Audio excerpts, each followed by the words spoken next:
লাগি বোধ হয় না না রং কারো পিছনে কি করে লাগে মানে এর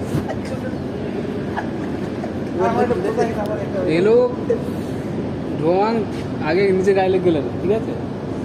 টাটা দাদা রং লেগে গেলে এবারে তারপরে একদম ফোকরাটা ঠিক জায়গা করবে, পাহাড় এলো দিকে দেখা কতটা কাজ হয়েছে রংটা একটু বল রং যদি করতে রং লাগবে গাছ সামনে লাগবে লাগবে দিয়ে না রস রস গড়িয়ে আসবে মেয়ে ছেলে এখন রস গড়াচ্ছে আমার সঙ্গে চলো দিল্লি রস এরকম মুখি তোমরা এটা বললে আমি না চুপ করে বসে মোবাইল টিপলে হবে না আমার সঙ্গে চলো 1 ঘন্টা কাটাবে তোমরা যদি না জল আসে আমি কান এই দাঁড়া দাঁড়া দাঁড়া এই প্রমাণ কি, এই এটা রং করে দিলি ওয়ালটা কেমন রং করে দিলি মানে সেই এই রঙলো এটা নির্দিষ্ট আরে ওই জন্যই তো ভাগ পেয়ে যাবে আমার সঙ্গে লড়ো কাজ করে কিরকম ক্ষমতা আমায় বসে কুয়া করি আর ভেতরে যে ঘুম লাগতেছে কৃষ্ণা পেটে কি মানে এটা চলে যাচ্ছে কেন আয়